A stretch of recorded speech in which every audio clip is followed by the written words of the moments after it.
আমরা Apollo children হসপিটালে শিশুদের শ্রবণ শক্তি হ্রাসের ঘটনা প্রায় দেখি। এখানে দুটি প্রধান ক্যাটাগরি আছে, নার্ভ ডেফনেস এবং কন্ডাকটিভ ডেফনেস। নার্ভ ডেফনেস সাধারণত নিরাময়যোগ্য নয়। আমরা প্রায় দেখি জেনেটিক কারণে জন্মের সময় শিশুদের দুই কানে গুরুতর থেকে গভীর শ্রবণ শক্তি হ্রাস থাকে। অনেক শিশু আবার ভাইরাসজনিত সংক্রমণ যেমন হাম বা চিকেনপক্সের কারণে দুই কানে গুরুতর শ্রবণ শক্তি হ্রাসে আক্রান্ত হতে পারে। এখন এই শিশুদের শ্রবণ শক্তি 4 থেকে 5 বছর বয়সের মধ্যে উন্নত না হলে তারা কথা বলতে শিখবে না।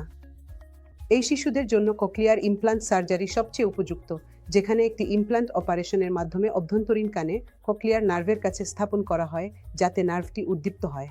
যদি সঠিক সময়ে চিকিৎসা না হয় তাহলে এই শিশুদের শ্রবণ শক্তিতে স্থায়ী ক্ষতি হতে পারে। আমরা এমন শিশুদেরও দেখি যারা শ্রবণ শক্তি হ্রাস নিয়ে আসে এবং পরে জানা যায় তাদের কানের পর্দার পেছনে তরল জমেছে। এটি সাধারণত ঘটে টনসিল ও অ্যাডিনাইড বড় হয়ে গেলে, যা শ্বাসনালীতে বাধা সৃষ্টি করে। এটি টনসিলাইটিস, অ্যাডিনাইডাইটিস এবং সাইনাসাইটিসের মতো সংক্রমণের কারণেও হতে পারে। সবার প্রতি আমার পরামর্শ হচ্ছে শিশুদের শ্রবণ সমস্যাকে গুরুত্ব সহকারে নিন এবং তাদের শ্রবণ শক্তি রক্ষার জন্য দেরি না করে দ্রুত চেক আপ করান। ধন্যবাদ।